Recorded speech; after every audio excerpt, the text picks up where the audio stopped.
या सगळ्या संदर्भात बोलण्यासाठी प्रतिनिधी किरण गोटूर सध्या आपल्याशी जोडले गेलेले आहेत। त्यांच्याकडून तपशील घेऊयात। किरण, हा जो नीरज जाधव ऑफिस बॉय आहे ज्याला ताब्यात घेतलेला आहे त्या पोलिसांनी, चौकशी झालेली आहे का? त्याच्या चौकशीमधून काही नवीन बाबी समोर आलेल्या आहेत का? प्रीती, खरं तर या सगळ्या प्रकरणात एक मोठी अपडेट ही म्हणावी लागेल।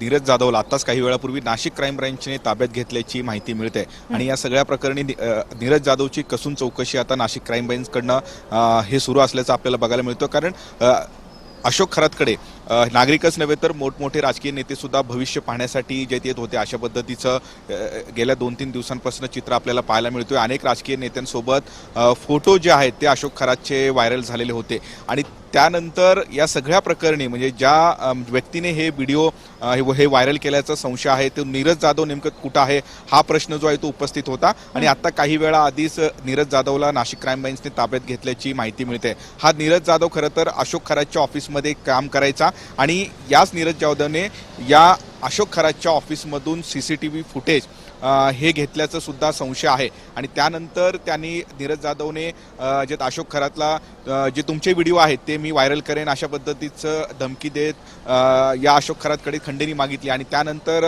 जे अशोक खरातने या सगळ्या संदर्भात खंडणी संदर्भात नाशिकच्या वावी पोलीस ठाण्यामध्ये गुन्हा सुद्धा दाखल केलेला आहे आणि त्यानंतर नीरज जाधवला जेव्हा असं वाटलं की आता मला अशोक खरातकडनं पैसे मिळत नाहीयेत आणि त्यानंतर हे व्हिडिओ त्यांनी काही लोकांना पाठवल्याचा संशय आहे आणि त्यानंतर जे अशोक खरातचा हा संपूर्णपणे बिंग जो आहे तो कुठेतरी फुटल्याचा आपण आतापर्यंत बघित्लेला आहे।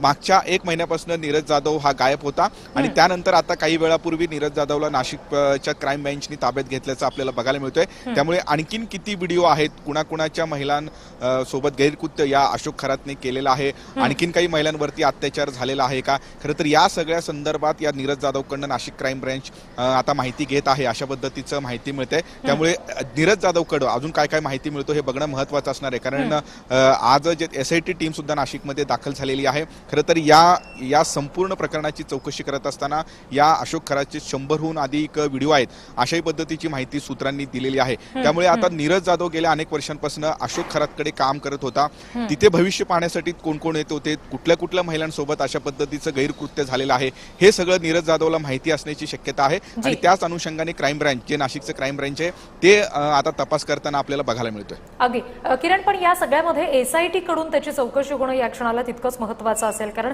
ती सखोल चौकशी झाल्यानंतर आणखी काही बाबी समोर येण्याची शक्यता आहे। SIT या जाधवची कस्टडी नेमकी कधी घेणार?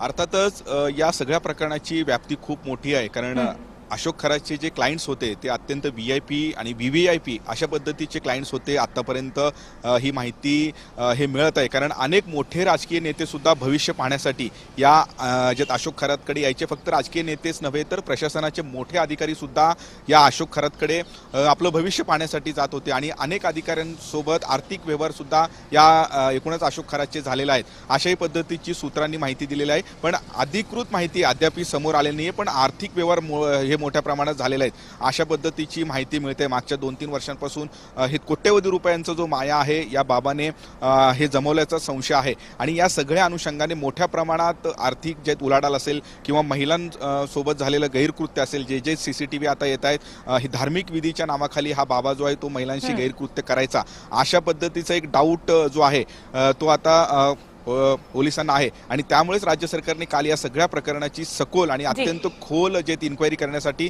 जे SITची सुद्धा स्थापना केलेली आहे आणि कालपासून जे SITची टीम हे नाशिकमध्ये तळ ठोकून आहे। या सगळ्या प्रकरणाची व्याप्ती मोठी आहे आणि कसून चौकशी जी आहे ते नाशिकचे स्थानिक पोलीस असतील किंवा जे SIT असेल या दोन्ही संस्थांकडनं संयुक्तरित्या जे होताना आपल्याला बघायला मिळतोय। त्यामुळे नेमकं आता या सगळ्या तपासामध्ये काय काय माहिती समोर येतं हे बघणं महत्त्वाचं असणार आहे कारण अनेक महिलांसोबत अशा पद्धतीने गैरकृत्य झाल्याचा संशय आहे। त्यामुळे या सगळ्या प्रकरणाची एकूणच चौकशी आता होताना आपल्याला बघायला मिळते आणि त्याच्यामुळे वेळोवेळी पुढचे तपशील तुमच्याकडून जाणून घेऊच किरण, सध्या धन्यवाद दिलेले आहे या सगळ्या तपशिलांसाठी।